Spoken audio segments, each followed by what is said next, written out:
बिस्मिल्लाहिर्रहमानिर्रहीम। अस्सलाम वालेकुम नाज़रीन, आप यूट्यूब चैनल देख रहे हैं। मैं इमरान खान हूँ।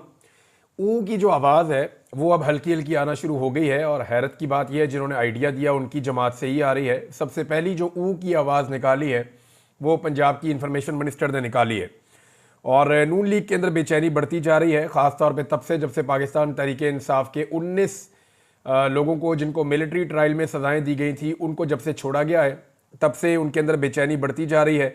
और बाहर निकल के उन्होंने जैसे इमरान खान साहब के दोबारा नारे लगाए, जैसे वो अपनी पार्टी के साथ वापस जुड़े, जैसे उन्होंने जुल्म और ज़्यादती के खिलाफ आवाज़ उठाई, और उनमें से कुछ की हालत जो है वो अच्छी भी नहीं है। जब इन सारी चीज़ों को PMLN ने देखा तो देखिए, एक पॉलिटिकल पार्टी के लिए ये तकलीफ़ की बात होती है कि उनकी अपोनेंट दूसरी पॉलिटिकल पार्टी के वर्कर पूरी ताकत के साथ अपने लीडर के साथ खड़े हैं और उनकी अपनी पॉलिटिकल पार्टी जो है वो वहाँ पे पब्लिक खड़ी नहीं होती उनके लीडर के साथ। तो ये एक मुकाबला चल रहा है ना कि कौन सा लीडर बेहतर है, कौन सी पार्टी बेहतर है।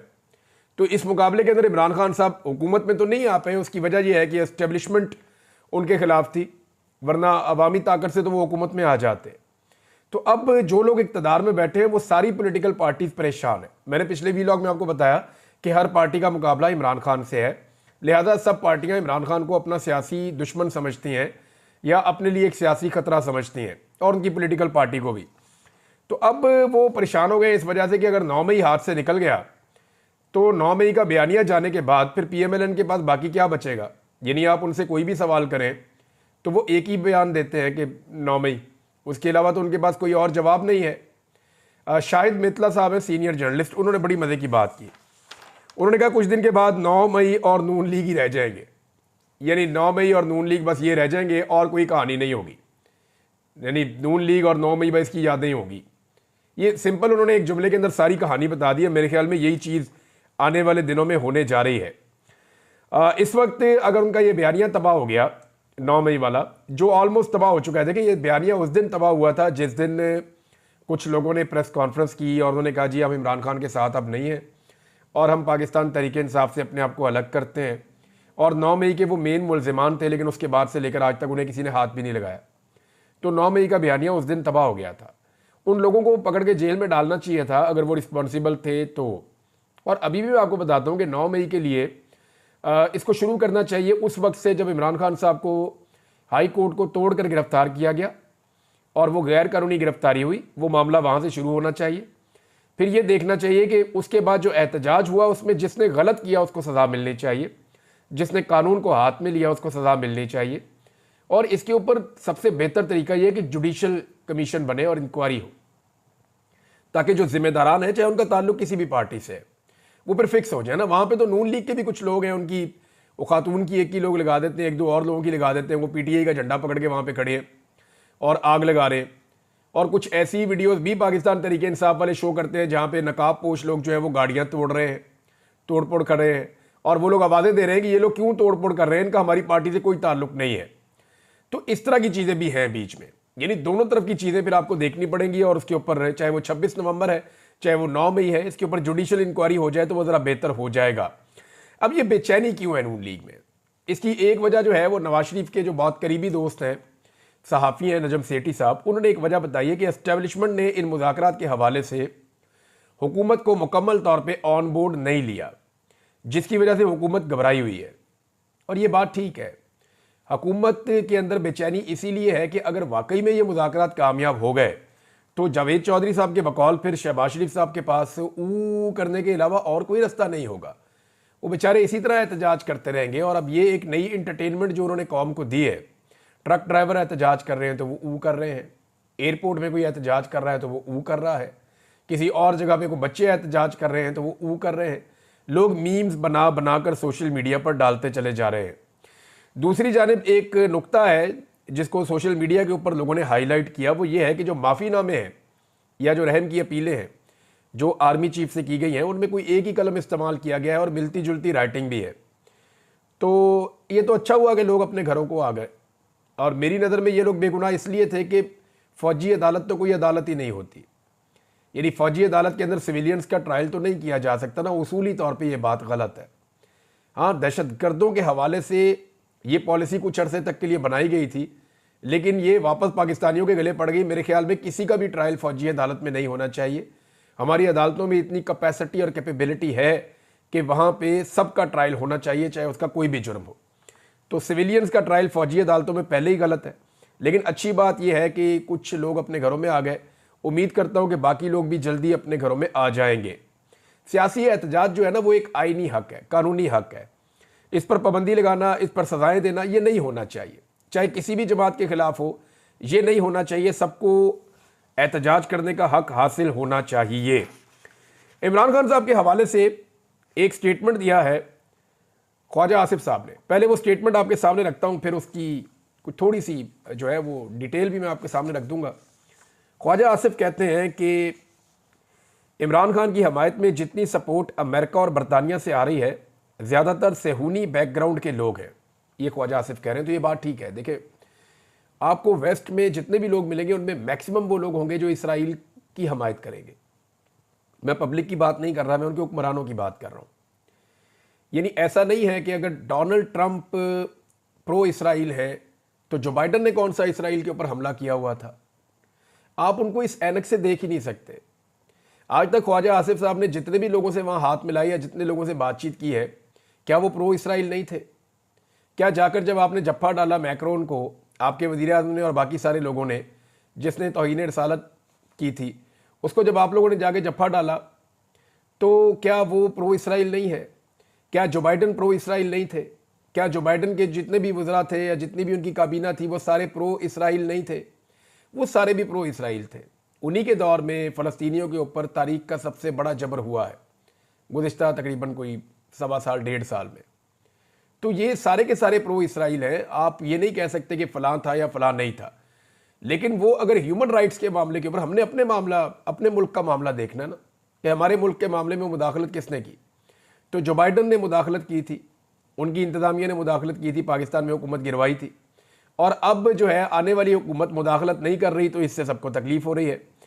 एक तो ये है कि अमेरिका में जितनी भी हुकूमतें बनती हैं वो ज़्यादातर इसराइल से हमायत रखती हैं। दूसरा, फिर अगर ऐसी बात है तो फिर आप दबाव में आने से इनकार कर दें। आप दबाव ले ही ना, आप किसी किस्म की हमायत को माने ही ना, आप डट कर खड़े हो जाएं। इमरान खान साहब अपनी जो आज़ादी है वो अदालत के ज़रिए से और अपनी अवामी तहरीक के ज़रिए से हासिल कर लेंगे। अल्टीमेटली तो आपको इमरान खान को आज़ाद करना पड़ेगा। राना सनाउल्लाह ने भी ये ख्वाहिश की है, बाकी बहुत सारी पॉलिटिकल लोग इस ख्वाहिश का इजहार कर रहे हैं। अभी राजा परवेज़ अशरफ साहब जो साबिक वज़ीर-ए-आज़म है, उन्होंने भी कहा, उनकी भी एक नन्ही सी ख्वाहिश है कि आसिफ अली जरदारी, नवाज शरीफ और इमरान खान साहब इकट्ठे होकर बैठ जाएं। जो है मुज़ाकरात का माहौल बन रहा है, लेकिन इमरान खान साहब ने जो है वो नवाज शरीफ साहब को तो 12वां खिलाड़ी करार दे दिया है। अब राजा परवेज़ अशरफ साहब के अंदर ये ख्वाहिश कब पैदा हुई और कैसे पैदा हुई? देखिए, एक वाक़या भी हुआ उनके साथ। राजा परवेज़ अशरफ साहब को उनके इलाके में एक शादी में मदऊ किया गया, और देखें वो अगर चीफ गेस्ट हैं किसी शादी के अंदर तो फिर उनकी बड़ी हैसियत होनी चाहिए वहाँ पे। वो शादी में गए, वो स्टेज पे खड़े थे और राजा परवेज़ अशरफ की मौजूदगी में दूल्हे को जो नोटों के हार डाले जा रहे थे उन पे इमरान खान की फ़ोटोज़ बनी हुई थी। इमरान खान एक ऐसी मिथ बन चुके हैं पाकिस्तान के अंदर। लोग इमरान खान साहब को अपनी खुशी, अपनी गमी, अपनी हर चीज़ के अंदर अब याद रखते हैं। वो लोगों का पार्ट ऑफ लाइफ ऐसा लगता है बन गया, और ये ऐसा होना नहीं था। देखिए, समझे इस बात को। ये जो हमारे खित्ते के लोग हैं ना, ये बहादुरों की बड़ी इज्जत करते हैं। आप ये देख लें, जितने भी लोग हैं जो बहादुरी के साथ जिन्होंने अपनी ज़िंदगी गुजारी है, यहाँ पे लोग उनको बड़ा ऑनर करते हैं, बड़ी उनको रिस्पेक्ट देते हैं। आज भी लोग जो है वो पोरस को याद करते हैं कि क्या बात है पोरस की, वो टकरा गया था सिकंदर आजम से। लोग उसको याद करते हैं, उसको ओन करते हैं। हालांकि वो बहुत पुरानी बात है, बहुत पुरानी बात है, तब इस्लाम भी यहाँ पे नहीं आया था। लेकिन लोग महाराजा अंबी को याद नहीं करते, उसको पसंद नहीं करते, उसने सरेंडर कर दिया था। लोग महाराजा पोरस को याद करते हैं। ऐसा क्यों करते हैं लोग? क्योंकि पोरस डट गया था, खड़ा हो गया था। तो यहाँ के लोग जो है वो बहादुर शख्स को पसंद करते हैं। रंजीत सिंह को लोग ओन करते हैं, पंजाब के लोग। यहाँ हमारे पंजाब के लोग जो हैं वो रंजीत सिंह को ओन करते हैं। क्यों करते हैं? आज यहाँ पे सिखों की हुकूमत तो नहीं है, लेकिन फिर भी ओन करते हैं। वजह यह है कि वो डट गया था, वो लड़ता था, वो बहादुर था। और बहुत सारे जो बाहर से लोग आते थे, हमने अपने मज़ाइलों के नाम उन लोगों के नाम के ऊपर रखे जो दलेर थे, बहादुर थे, जो मुकाबला करते थे, जो लड़ते थे, जिनमें सलाहियत थी। तो बहादुरों को ये कौम जो है वो पसंद करती है, उनको हीरो समझती है। तो इमरान खान साहब ने बहादुरी दिखाई और उसकी वजह से अब वो नौजवानों के दिलों में बसते हैं।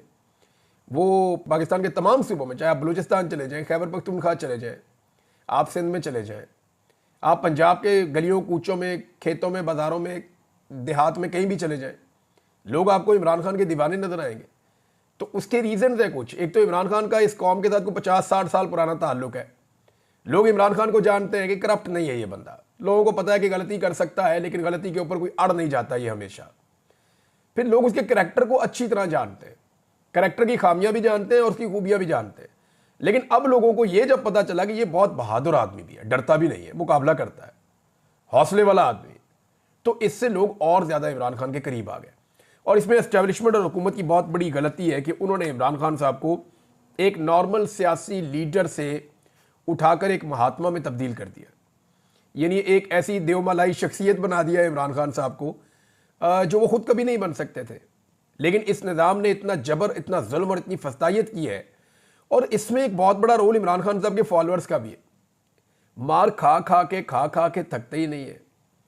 इतनी जिल्लत, इतनी रुसवाई, इतने डंडे, इतनी कैदें, इतनी परेशानियां, लोगों के कारोबार तबाह, चादर और चार दीवारी का तकद्दुस पामाल, सारा जबर सहने के बाद निकलते हैं, निकल के फिर इमरान खान जिंदाबाद। तो इमरान खान साहब को फॉलोअर्स भी तगड़े मिले। और देखिए, किसी लीडर को फॉलोअर्स तगड़े तब मिलते हैं जब वो खुद तगड़ा होता है। अगर लीडर मुकाबला ना कर पाए तो फिर लोग उसके लिए मुकाबला नहीं करते, लोग उसके लिए वो नहीं करते जो वो लोगों से चाह रहा होता है। नाज़रीन, मुज़ाकरात की वजह से जो लोग परेशान हैं वो तो परेशान है, लेकिन चंद ऐसे सहाफ़ी जिनके एस्टेब्लिशमेंट के साथ अच्छे ताल्लुकात हैं, उन सबके साथ अचानक से एस्टेब्लिशमेंट का रब्ता होता है और एस्टेब्लिशमेंट उन सबको एक जैसी खबर देती है और वो एक साथ तरदीद करते हैं कि जनाब किसी किस्म के कोई बैकडोर चैनल मुज़ाकरात नहीं हो रहे। हालांकि नजम सेठी साहब उनको कंफर्म कर रहे हैं, कुछ और लोग भी उनको कंफर्म कर रहे हैं, और इरफान सदीकी साहब ने भी कहा कि हमें तो जनाब पर्ची आनी है और हमने उसके मुताबिक जो है वो फैसला कर लेना है, हमारी क्या औकात है।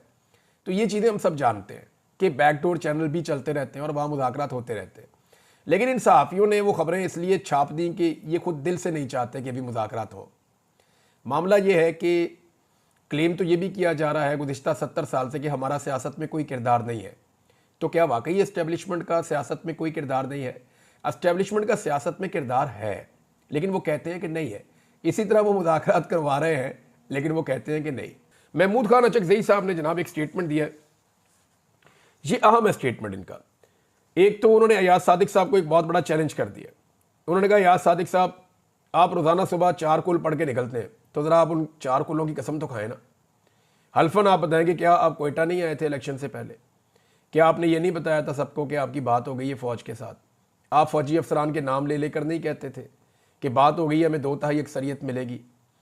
तो इस तरह से जो है वो अंदर से अब पोल खुल रहे हैं। आपको याद होगा कि अचकज़ई साहब पहले नवाज शरीफ साहब के साथ थे और जब रिजीम चेंज ऑपरेशन हो रहा था तो इमरान खान के अगेंस्ट थे। लेकिन जब उन्होंने देखा कि ये तो जुल्म और बर्बरियत की इंतहा है, ये तो हमें जमहूरियत के नाम के ऊपर इकट्ठा करके इन्होंने इमरान खान के खिलाफ उकसाया था, और अब ये सारे इकट्ठे होकर जमहूरियत को पक्का पक्का दफन कर रहे हैं और ये सारा फिक्स्ड इलेक्शन है। तो अचकज़ई साहब को जैसे ही मामला समझ आया तो उन्होंने जनाब अपनी रुख बदला और वो उस तरफ चले गए। लेकिन अब वो पोल खोल रहे हैं और सारी चीज़ें बता रहे हैं। अचकज़ई साहब ने शहबाज शरीफ साहब के बारे में भी एक बात की है। उन्होंने कहा, शहबाज शरीफ की जाली हुकूमत मुल्क को जानबूझकर खाना जंगी की तरफ लेकर जा रही है। ये अल्लामा राजा नासिर अब्बास जाफरी साहब के हमरा इन्होंने प्रेस कॉन्फ्रेंस की है। उन्होंने कहा, पाकिस्तान जिन हालात से गुजर रहा है वो सबको पता है। गैर आइनी, गैर जमहूरी हुक्मरानों को इसकी कोई खबर और फिक्र नहीं है। इस मुल्क में रोज़ाना 20 से 30 लोग गोली से कत्ल होते हैं। इस मुल्क में कलम पर पाबंदी है। इस मुल्क में असम्बली में बोलने पर पाबंदी है। इन हालात में हमसाए अफगानिस्तान पर बमबारी तक बात पहुंच गई है। तमाम पार्टियों की आल पार्टीज़ कॉन्फ्रेंस बुलाने की ज़रूरत है। आल पार्टीज़ कॉन्फ्रेंस में फ़ौज और सहाफ़ियों को भी बुलाया जाए। हमारा फ़र्ज़ है कि हम बैठकर इस खित्ते को मैदान जंग ना बनने दें। खुशकिस्मती से बड़ा सुपर पावर चीन हमारा पड़ोसी और दोस्त मुल्क है। चीन की अफगानिस्तान से भी अच्छे मुरासिम है। बैठकर इस खित्ते को जंग से बचाना चाहिए। अफगानिस्तान को कशमकश का गढ़ बनाने की बजाय अमन का गहवारा बनाया जाए। उन्होंने कहा कि ज़मीन के अंदर जहां मादनियात हो वहां फ़ौज आ जाती है। बलोच, सिंध और पंजाब एक पाकिस्तान है। जहां मादनियात हैं वहां के लोगों को भी अंगेज किया जाए। जिस इलाके में मादनियात होती हैं उनके लोगों को हिस्सा मिलना चाहिए। कसदन और अमलन शहबाज शरीफ की जाली हुकूमत मुल्क को खाना बदोशी की तरफ लेकर जा रही है। अल्लामा राजा नासिर अब्बास साहब ने भी कहा कि ये हुकूमत अवाम का एतमाद खो चुकी है। हमारी दुनिया में कोई अहमियत नहीं है। पहले हमारा दुश्मन इंडिया था, अब एक नया दुश्मन बना लिया है। अपने ब्रादर इस्लामी मुल्क अफगानिस्तान को दुश्मन बनाया जा रहा है। बिलावल जरदारी और इसहाक डार एक बार भी वहां नहीं गए। हमारा कल्चर एक जैसा है, क्यों दुश्मनियां पैदा कर रहे हैं, ये अल्लामा राजा नासिर अब्बास साहब भी कह रहे हैं। तो पॉलिसीज़ के ऊपर तो तनकीद हो रही है और लगातार तनकीद हो रही है। एक नादरीन छोटी सी चीज़ और भी मैं आपको बताऊं कि पीपल्स पार्टी करती क्या है। पीपल्स पार्टी हर थोड़े अरसे के बाद जुल्म और बर्बरियत का मुकम्मल हिस्सा बनने के बाद अचानक से कहती है जी हम इसका हिस्सा नहीं है। मिसाल के तौर पे बिलावल ने अचानक कहना शुरू कर दिया जी कि हमारा इंटरनेट क्यों बंद होता है, हमारी सोशल मीडिया की पाबंदियाँ क्यों लगती हैं, नौजवानों की ज़बान बंद करने की क्यों कोशिश की जाती है। तो बार बार बिलावल ये कहते हैं, इनकलाबी बनने की कोशिश करते हैं, नूरा कुश्ती करने की कोशिश करते हैं। तो यार राणा सनाउल्लाह साहब ने जवाब दिया कि जनाब इंटरनेट से सोने से पाकिस्तान पीपल्स पार्टी अपने आप को अलहदा नहीं कर सकती। ये इंटरनेट से पता कब किया जाता है, जब पाकिस्तान तहरीक इंसाफ कोई इंसिडेंट या कोई इवेंट करने लगती है। जब भी कोई पॉलिटिकल इवेंट होता है, जब भी पाकिस्तान तहरीक इंसाफ निकलने लगती है, तो नौजवानों को दबाने के लिए या उनका पैगाम ज़्यादा दूर तक ना पहुंचे तो इंटरनेट बंद कर दिया जाता है। राणा सनाउल्लाह ने कहा पीपल्स पार्टी इस जिम्मेदारी से अपने आप को अलहदा नहीं कर सकती। अच्छा जी, एक चीज़ और है कि वज़ीर आला खैबर पख्तूनख्वा ने दोबारा से एक कन्फर्मेशन दी है और वो ये कह रहे हैं कि 45 बंदे अभी तक मिसिंग हैं। देखिए 60 बंदे इससे पहले वाली इन्फॉर्मेशन आई थी, इनको 15 के बंदे और मिल गए। इनको आइडिया हो गया है कि 45 बंदे अब तक मिसिंग हैं जिनके बारे में पता नहीं चल रहा। अच्छा, जो मिसिंग है वो हैं कहाँ, इसके बारे में अलग अलग कहानियाँ आती रहती हैं। थोड़े दिन पहले मैंने आपको बताया था, एक इन्फॉर्मेशन मैंने आपको दी थी पिम्स अस्पताल वाली। अच्छा, ये मैंने आपको सोर्सेज भी उस वक्त इसलिए बताए थे कि मुझे ज़ाती तौर पे मैंने ये कहा भी था कि मुझे खुद से मैंने इसको इन्वेस्टिगेट नहीं किया, अब मैंने उसको इन्वेस्टिगेट करवाया। मैंने आपको सिर्फ वो बताया था जो शौकत बसरा साहब ने और ओन अब्बास बप्पी साहब की टीम ने मुझे सारी इन्फॉर्मेशन दी थी, क्योंकि ये दोनों लोग वहाँ गए थे, इन्होंने वीडियोज़ भी वहाँ पर बनाई थी और सारे सबूत इकट्ठे किए थे और देवर कन्विंस्ड कि ये ऐसा ही हुआ था। और वीडियोज़ वो महफूज पड़ी हैं अभी भी। उसकी बुनियाद पे वहाँ जो लोग थे उन्होंने एक कहानी बनाई थी और उन्होंने वो सारा कुछ जो बताया वो यहाँ तक मामला पहुँचा। अब एहतशाम अब्बासी साहब है, हमारे सीनियर क्राइम रिपोर्टर हैं, उनके साथ मेरी बात हुई थी। उन्होंने सारे मामले की तहकीकात की हैं और तय तक पहुँचे हैं और आज उन्होंने मुझे सारा कुछ बताया। तो जनाब जो तहकीकात के बाद चीज़ें सामने आई हैं वो मैं आपको बताता हूँ कि रेस्क्यू को इस शख्स की बॉडी मिली थी। ये जो बंदा जनूबी पंजाब का सादकाबाद का जिसकी लाश मिली थी, पुलिस ने इसकी बॉडी को मुर्दा खाने में पहुंचाया था। रिश्तेदार बॉडी लेने नहीं आ रहे थे पहले, बाद में उन्होंने किसी को भिजवाया वहाँ से और फिर बॉडी वसूल की गई। अच्छा, अब ये बाद में सारी की सारी कहानी ये सामने आई कि जनाब वहाँ बहुत सारी लाशें थीं और वहाँ पे जो है वो ये बंदा डी चौक में मारा गया था। तो एहतशाम अब्बासी साहब की जो स्टोरी है उसके अंदर ये ऐसी कोई चीज़ साबित नहीं हुई। उन्होंने कहा देखें हम डिग आउट कर रहे हैं, हमें इस बात का पता है, ये अब्बासी साहब भी कहते हैं और बहुत सारे और जर्नलिस्ट भी कहते हैं कि इस्लामाबाद में जितनी लाशें अब तक 13 सामने आई है, बंदे इससे ज़्यादा मारे गए। 17 लाशें तो जर्नलिस्ट जो है उन्होंने आपस में जब बातचीत की तो वहाँ कंफर्म हो गई थी कि 17 बंदे तो इन्होंने कम से कम मरते हुए देखे हैं। ये तादाद 20 से ज़्यादा भी हो सकती है। कई लोग जो है वो बहुत ज़्यादा लाशों का भी कहते हैं कि इतनी ज़्यादा भी हो सकती हैं, 100 लाशों तक भी लोग कहते हैं कि हो सकती है। अभी भी पाकिस्तान तहरीक इंसाफ कह रही है कि जी हमारे 45 लोग गायब हैं, लेकिन उनकी लाशें कहाँ इस बारे में नहीं पता। हाँ, इस स्टोरी के अंदर एक चीज़ खुली है कि ये जो लोग थे जिनका ये बंदा मारा गया था, गालिबन क्योंकि अभी इनका दोबारा कोई मौक़िफ़ नहीं आया, लेकिन जो समझ आ रही है इन्वेस्टिगेशन करने वाले सहाफ़ियों को, उसमें एहतशाम अब्बासी साहब ने कहा जी उनका ये मानना है कि ये इमदादी रकम वसूल करने के लिए उन्होंने अपने बंदे की लाश को 26 नवंबर के खाते में डालने की कोशिश की है। तो मेरी ये जिम्मेदारी है कि जो अब इसके ऊपर तहकीकात हुई हैं, जो चीज़ें सामने आई मैंने आपके साथ शेयर कर दी हैं। इससे पहले जो चीज़ें सामने आई थी वो भी मैंने आपके साथ शेयर कर दी थी।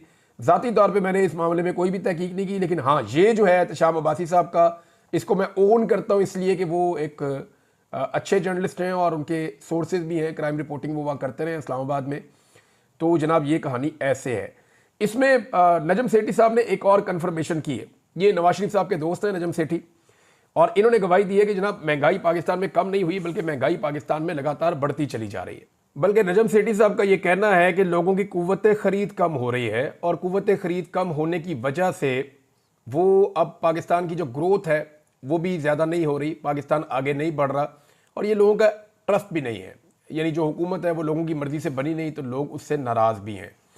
अच्छा जी, एक और एक्टिविटी होने जा रही है आने वाले दिनों में इस्लामाबाद हाई कोर्ट में मजीद 4 जजेस तैनात करने का फैसला किया गया है और जल्द ये 4 जजेस जो हैं वो तैनात कर दिए जाएंगे। मजीद ये एडिशनल जजेस आ जाएंगे इस्लामाबाद हाई कोर्ट में, और इसकी वजह यह है कि इस्लामाबाद हाई कोर्ट में आमिर फारूक साहब अकेले रह गए थे बड़े लंबे अरसे से, लेकिन उसके बावजूद उन्होंने ज़बरदस्त खिदमात सर अंजाम दी हैं।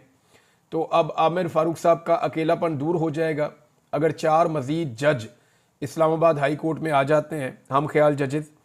तो इसके ऊपर बहुत तेज़ी से हुकूमत काम कर रही है और ये कहा जा रहा है कि आने वाले तकरीबन कोई 1-2 हफ्ते के अंदर नए जजेस तैनात हो जाएंगे इस्लामाबाद हाई कोर्ट में। 17 तारीख एक डेट जो है वो मेरे पास आई है। तो जनाब अब तक के लिए इतना ही। अपना ख्याल रखिएगा, अपने इस चैनल का भी। अल्लाह हाफ़िज़।